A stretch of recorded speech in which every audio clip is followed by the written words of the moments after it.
اقرأ وربك الأكرم الذي علم بالقلم علم الإنسان ما لم يعلم. منگلور دہشت گردانہ کیس 4 مسلم نوجوان باعزت بری 3 قصوروار قرار. روہنگیا مسلمانوں کے ہندوستان میں پناہ لینے کے معاملے پر حزب اقتدار اور حزب اختلاف آمنے سامنے.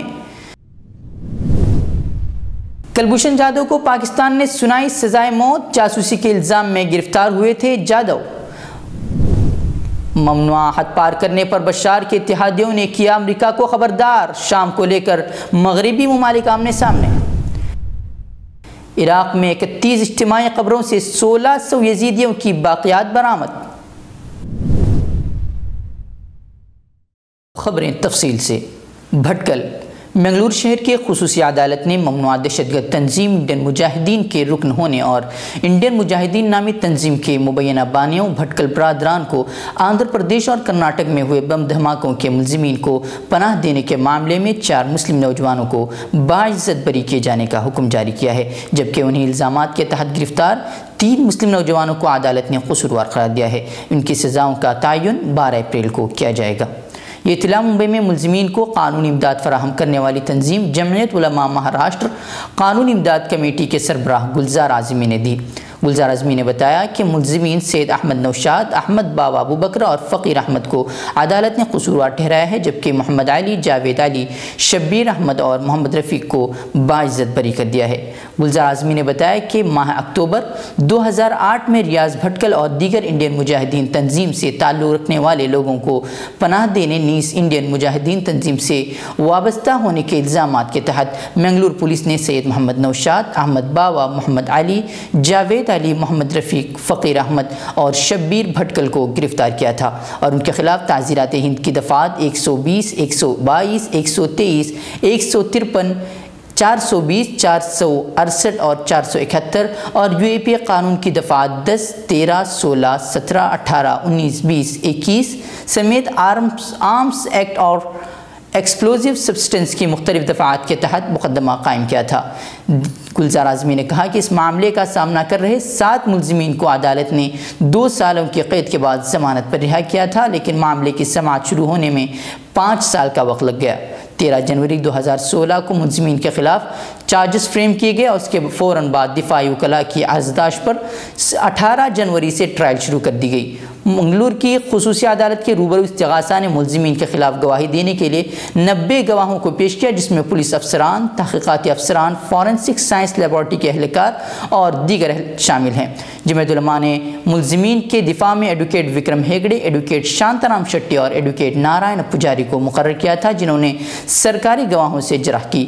گلزار اعظمی نے کہا کہ اس معاملے کی سماعت مہینے میں 5 دن لگاتار ہوتی تھی اور ہر پیشی پر سرکاری گواہوں کی موجودگی کو عدالت نے لازمی قرار دیا تھا، جس کے بعد ایک ریکارڈ مدت میں مقدمے کی سماعت مکمل ہو گئی اور آج عدالت نے اپنا فیصلہ صادر کر دیا. انہوں نے کہا کہ ملزمین نے مقدمے کی سماعت شروع ہونے سے قبل جمعیت علماء ہند کے صدر مولانا سید ارشد مدنی سے انہیں قانونی امداد فراہم کیے جانے کی درخواست کی تھی، جس کے بعد چارج شیٹ اور دیگر عدالتی دستاویزات کا مطالعہ کرنے کے بعد جمعیت علماء نے ملزمین کو قانونی امداد فراہم کیے جانے کا فیصلہ کیا تھا. نئی دہلی. لوک سبھا میں روہنگیا مسلمانوں کے ہندوستان میں پناہ لینے کے معاملے پر حزب اقتدار اور حزب اختلاف آج آمنے سامنے آ گئے. حزب اقتدار نے جہاں انہیں جرائم اور دہشت گردی میں ملوث بنگلہ دیشی مسلمان بتاتے ہوئے ملک سے باہر نکالنے کا مطالبہ کیا، وہیں اپوزیشن نے میانمار میں تشدد کا شکار ہو کر ہندوستانی پناہ گزین کیمپوں میں رہ رہے تقریباً 1.25 لاکھ روہنگیا مسلمانوں کی قابل رحم حالت کا ذکر کرتے ہوئے کہا کہ ملک میں پناہ گزین قانون بنایا جانا چاہیے. وقفے صفر میں بھارتیہ جنتا پارٹی کے نشیکانت دوبے نے معاملہ اٹھاتے ہوئے کہا کہ ملک پہلے ہی بنگلہ دیشی دراندازوں کے مسائل کا شکار ہے، وہیں سے اب روہنگیا مسلمان آ رہے ہیں، وہ بھی بنگلہ دیش سے میانمار گئے اور وہاں سے اب ہندوستان آ رہے ہیں. یہ لوگ جعلی نوٹوں کا کاروبار، انتہا پسندی، نکسلزم وغیرہ میں ملوث ہیں اور ان کے روکنے کی کوشش نہ ہونے سے وہ آدھار کارڈ حاصل کرنے میں بھی کامیاب ہو رہے ہیں. کئی علاقوں میں تو آبادی کا تناسب بھی بدل گیا ہے. انہوں نے مطالبہ کیا کہ حکومت ایک کمیشن بنا کر ان کی جانچ کرائے اور جو بھی ہندوستان کے نہیں ہیں انہیں باہر کر دیا جائے. اس کے بعد بعد کانگریس کے رکن اور سابق وزیر مملکت ششی تھرور نے اس پر خطاب کرتے ہوئے کہا کہ ہندوستان کی روایت اور تاریخ بہت ہی مثال رہی ہے۔ ہزاروں برسوں سے ہم نے کئی کمیونٹیز کے تمام لوگوں کو پناہ دی ہے۔ انہوں نے کہا کہ ایک پروپیگنڈا مہم چلائی جا رہی ہے۔ روہنگیا مسلمانوں کی تعداد تقریباً 1.25 لاکھ ہے جو انتہائی قابل رحم حالت میں رہ رہے ہیں۔ انہوں نے کہا کہ بے بنیاد الزام لگانے کے بجائے ملک میں ایک پناہ گزین قانون بنائے جانے کی ضرورت ہے تاکہ افواہوں اور پریس کی رپورٹ کی بنیاد پر پروپیگنڈا مہم نہیں چلائی جا سکے۔ انہوں نے حکومت سے اس بارے میں اقدامات کرنے کی درخواست کی۔ نئی دہلی، کلبھوشن جادو کو پاکستان میں سزائے موت سنائی گئی ہے۔ کلبھوشن کو پاکستان نے جاسوسی کے الزام میں گرفتار کیا تھا۔ پاکستانی ویب سائٹ کے مطابق کلبھوشن کو ہندوستانی را ایجنٹ کا سابق بحریے کا افسر بتایا گیا ہے۔ کلبھوشن یادو کو گزشتہ سال 3 مارچ 2016 کو بلوچستان سے گرفتار کیا گیا تھا۔ آج پاکستانی فوج کے سربراہ جنرل قمر جاوید باجوہ نے کلبھوشن کو موت کی سزا سنائے جانے کی تصدیق کی ہے۔ پاک میں پاکستانی آرمی ایکٹ کے تحت کلبھوشن کے خلاف کورٹ مارشل کی کارروائی کی گئی تھی۔ جادو کو 2016 میں جاسوسی کے الزام میں پکڑا گیا تھا۔ کلبھوشن ممبئی کے رہنے والے ہیں۔ ہندوستان کے مطابق جادو تاجر ہیں۔ بتایا جا رہا ہے کہ اس معاملے میں جادو کو اپنا موقف تک رکھنے کا موقع نہیں ملا اور پاکستان کے کورٹ نے ان کے خلاف سزا سنا دی۔ پاکستان نے جادو کو ہندوستانی جاسوس بتا کر گرفتار کیا تھا، جبکہ ہندوستان کا کہنا ہے کہ جادو ایک تاجر ہیں۔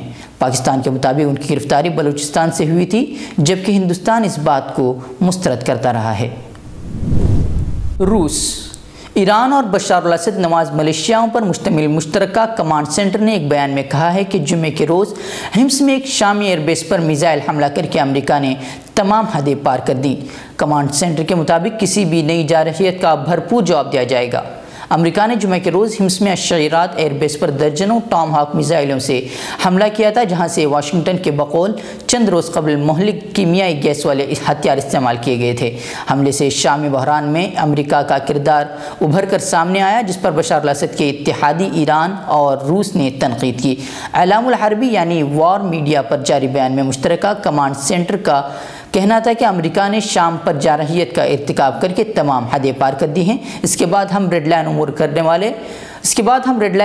کرنے والے کسی بھی جارح کو پوری طاقت سے جواب دیں گے۔ امریکہ جوابی وار کرنے کی حمایت ہماری صلاحیت سے بخوبی آگاہ ہے۔